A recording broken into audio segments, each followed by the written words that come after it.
नमस्कार मेरे साथियों। मैं मंगेश आपके लिए फिर से लेकर आ चुका हूँ एक और नई डरावनी कहानी।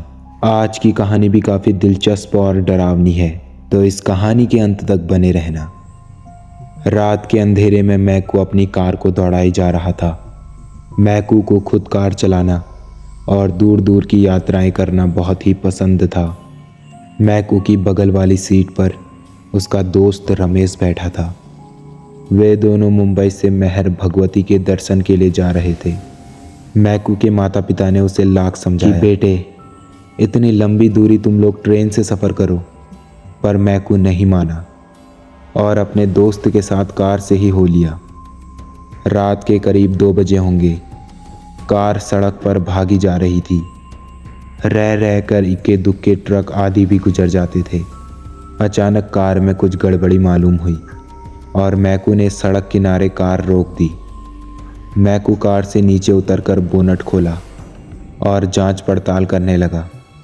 उसका दोस्त रमेश कार में ही बैठा था। काफ़ी कुछ इधर उधर करने के बाद मैकू ने रमेश से कार चालू करने को कहा, पर ये क्या, रमेश तो बार बार चाबियां घुमा रहा था। अब कार स्टार्ट होने का नाम ही नहीं ले रही थी।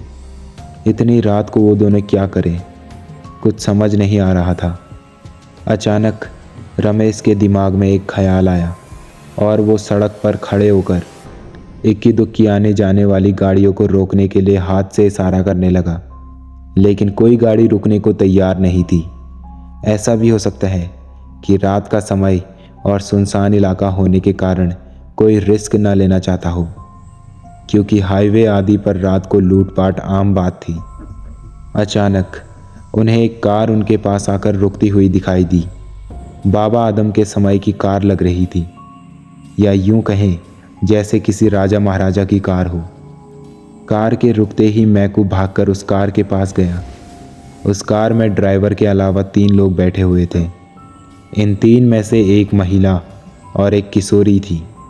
मैकू ने कार में बैठे लोगों से कहना शुरू किया कि मेरी कार खराब हो गई है, कहीं अगर आसपास में कोई बस्ती हो या कोई गैराज हो तो उसे वहां तक पहुंचा दिया जाए।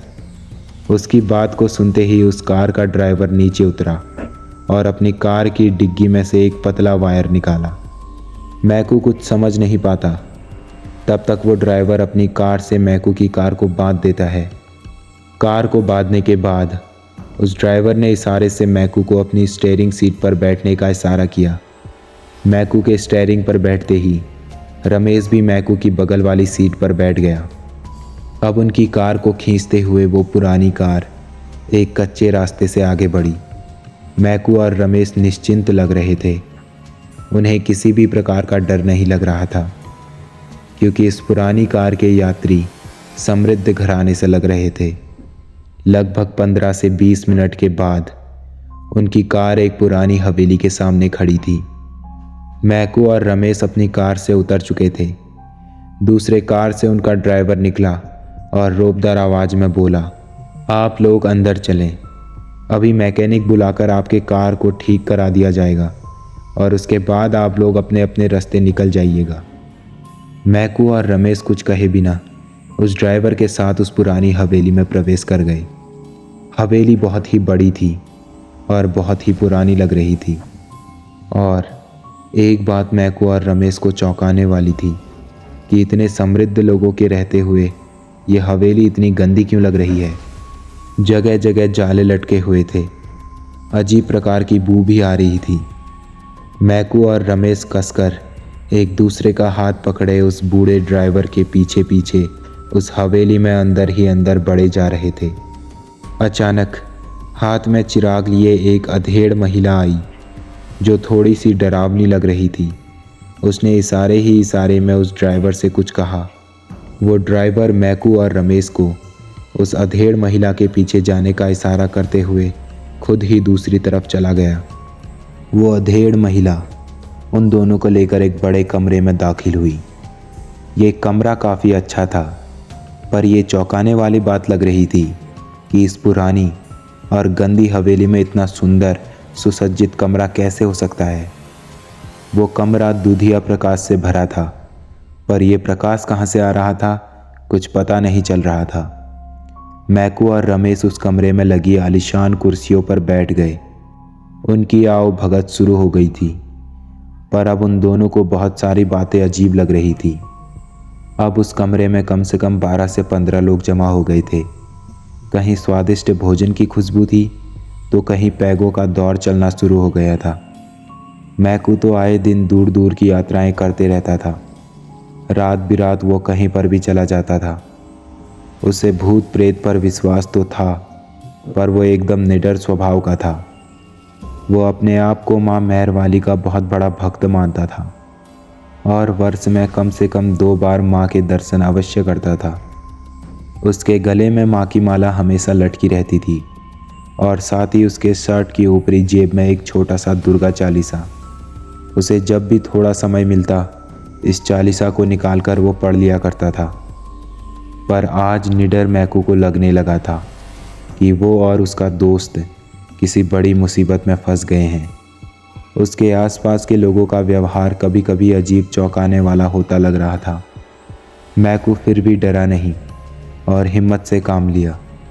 उसने अपने दोस्त को उठने का इशारा किया और पास में लगे एक सोफे पर बैठने का इशारा किया और इशारे में ये भी कहा कि तुम कसकर मेरा हाथ पकड़े रहना और डरना तो बिल्कुल नहीं। अच्छा तो ये बात थी। अब मैकू और रमेश जिस सोफे पर बैठे थे वहाँ पास में ही एक आलीशान शीशा लगा था। मैकू कन की आंखों से रह रहकर उस शीशे में देख रहा था। रमेश को अजीब लगा कि मैकू उन कुर्सियों पर से उठकर इस सोफे पर क्यों बैठ गया। शायद मैकू रमेश के जेहन में उठने वाली बात को समझ गया था। उसने उस शीशे में देखने के लिए इशारा किया और ये क्या, ज्यों ही रमेश ने शीशे में देखा उसकी तो सिट्टी पिट्टी ही गुम हो गई। भय से उसका चेहरा पीला पड़ गया। दरअसल उस कक्ष में चलते फिरते अच्छे लोग इस शीशे में बहुत ही भयानक लग रहे थे। इतने भयानक कि रमेश का कलेजा उसके मुंह को आ गया। वो पसीने से पूरी तरह भीग गया। शीशे में उसने ये भी देखा कि ये लोग जो पानी या मदिरा पी रहे हैं वो खून जैसा लग रहा है। ये लोग जो खा रहे हैं ये किसी की मांस या हड्डियां लग रही है। वो तो अब पूरी तरह से परेशान था क्योंकि उसे लग रहा था कि अब उन दोनों का बचना असंभव है। अभी वे आपस में कुछ बात कर पाते तभी एक बूढ़ा बड़ी बड़ी मूंछों वाला उनके पास उपस्थित हुआ। वो लोई ओढ़े हुए था और उसके पीछे पीछे 2-3 सेवक टाइप के लोग थे। वो बूढ़ा मुस्कुराते हुए मैकू से बोला कि आज उसकी पोती का जन्मदिन है। अच्छा हुआ कि आप लोग आ गए। हमारी पोती का जन्मदिन धूमधाम से मनाया जाएगा और इसमें शामिल होने वाले सभी लोगों को राजसी कपड़े पहनने होंगे। अस्तु आप लोगों से गुजारिश है कि पास के कमरे में जाकर अपने पहनावे बदल लें। ये बात कहते हुए वो बूढ़ा बार बार मैकू के गले में लटकती हुई माला को देख रहा था। उस माला की तरफ जब भी उसकी नज़र जाती थी वो थोड़ा भयभीत लगने लगता। अरे तभी अचानक एक खूबसूरत किशोरी वहाँ आ गई और उस बूढ़े आदमी को देखकर बोली, दादाजी इस अवसर पर आप मुझे क्या उपहार देने वाले हैं? वो बूढ़ा हंसा और मैकू तथा रमेश की ओर देखते हुए बोला कि बेटी तुझे मैं ऐसा उपहार दूंगा कि तू खुशी के मारे झूम जाएगी। इतना कहकर बूढ़े ने जोर जोर से अट्ठास किया। ऐसा लगा कि उसकी अट्ठास में पूरी हवेली अट्ठास करने लगी है। अब माहौल और भी डरावना होता जा रहा था। खैर मैकू ने अपना विवेक नहीं खोया और रमेश का हाथ पकड़कर पहनावा बदलने के लिए पास के बताए कमरे में तेजी से चला गया। कमरे में पहुंचकर जब रमेश डर के मारे अपने कपड़े उतारने लगा तो मैकू ने उसे रोका और कहा, बेवकूफ़ी मत कर, अपने कपड़े को पहन कर रख। और साथ ही उसने अपने जेब से दुर्गा चालीसा को निकालकर रमेश की जेब में रख दिया और कहा, डर मत, देखा नहीं कि मेरे गले की माला को देखकर वो बूढ़ा कैसे भयभीत लग रहा था। अब उन दोनों ने वहाँ रखे कीमती राजसी कपड़ों को अपने पहने हुए कपड़ों के ऊपर ही पहन लिया। कपड़े पहनने के बाद मैकू ने रमेश का हाथ कसकर पकड़ते हुए कहा, तुम डरना मत, हम लोगों के साथ माँ भैरवी है और उनके रहते ये भूत प्रेत हम दोनों का कुछ नहीं बिगाड़ सकते। इसके बाद वे दोनों कमरे से निकलकर फिर उस बड़े कक्ष में आकर सोफे पर बैठ गए। देखते ही देखते पार्टी शुरू हो गई। उस बूढ़े की पोती किसी राजकुमारी से कम नहीं लग रही थी, पर उसी को शीशे में देखने पर वो एक महाकुरूप डरावनी साया के रूप में तब्दील हो जा रही थी। वो किशोरी प्रसन्न मन से मैकू के पास आई और उसके कंधे पर एक हाथ रख दी। अरे ये क्या! कंधे पर हाथ रखते ही ऐसा लगा कि जैसे एक किशोरी को 440 वोल्ट का करंट लगा हो। अभी कोई कुछ समझ पाता, तब तक वो बहुत दूर जाकर गिर गई। अब तो वहाँ हड़कंप मच गया। मैकू सब समझ रहा था। उसे लगा कि ये जरूर उसके गले की माला के कारण हुआ है। उस किशोरी के दूर गिरते ही कई भूत प्रेत उसे उठाने लग गए, जबकि वो बूढ़ा दौड़कर मैकू के पास आया और थोड़ा तेज आवाज में पर डरते हुए बोला, मैंने आपसे कहा था ना कि आप अपने कपड़े उतारकर हमारे यहाँ के कपड़े पहने, पर आपने नहीं माना। आप अपने गले में जो माला पहने हैं उसे भी उतार कर रख दीजिए, यही हमारे यहाँ की प्रथा है। मैकू ने ना में सिर हिलाते हुए कहा कि वो किसी भी हालत में इस माला को नहीं उतारेगा, और इतना कहते ही वो रमेश का हाथ और कसकर पकड़ते हुए खड़ा हो गया। अब तो उस कमरे का हाल पूरी तरह से भयानक हो गया था। जो लोग सीधे साधे लग रहे थे, अब वे भयानक हो गए थे। कुछ के तो बड़े बड़े दांत बाहर निकल आए थे, तो कुछ अजीब हरकतें करते हुए मैकू और रमेश को डराने की कोशिश कर रहे थे, पर किसी की हिम्मत नहीं हो रही थी कि इन दोनों के पास आए। मैकू ने रमेश से कहा, लगभग सुबह होने वाली है और सुबह होते ही ये भूतिया माया दूर हो जाएगी, इसलिए हमें कुछ समय और निडरता के साथ इनका सामना करना है। इसके बाद वे दोनों फिर से सोफे पर बैठ गए और आंख बंद करके माँ महरवी भगवती को गुहराने लगे। उनके अगल बगल बहुत सारी आवाज़ें और चीख पुकार आ रही थी, पर वे इन सब से बेखबर होकर बस माँ का नाम ही लिए जा रहे थे। कुछ समय के बाद अचानक आवाज़ें आना बंद हो गई। मैकू और रमेश ने अब अपनी आंखें खोल दी। अब वहाँ इन दोनों के अलावा और कोई नहीं था। अरे हवेली भी तो नहीं थी, तो क्या ये दोनों सपना देख रहे थे? खैर, वे दोनों उठे और वहाँ से चलने को तैयार हुए। सुबह होने वाली थी और सूरज की आभा उस जंगल में धीरे धीरे फैलना शुरू हो गई थी। अचानक मैकू कार के पास गया और दरवाज़ा खोलकर बैठ गया। उसने कार को स्टार्ट की तो वो बिना देर किए चालू हो गई। अब उसके बगल में रमेश भी बैठ चुका था। वे जंगल से बाहर निकलकर एक कच्चे रास्ते पर हो लिए।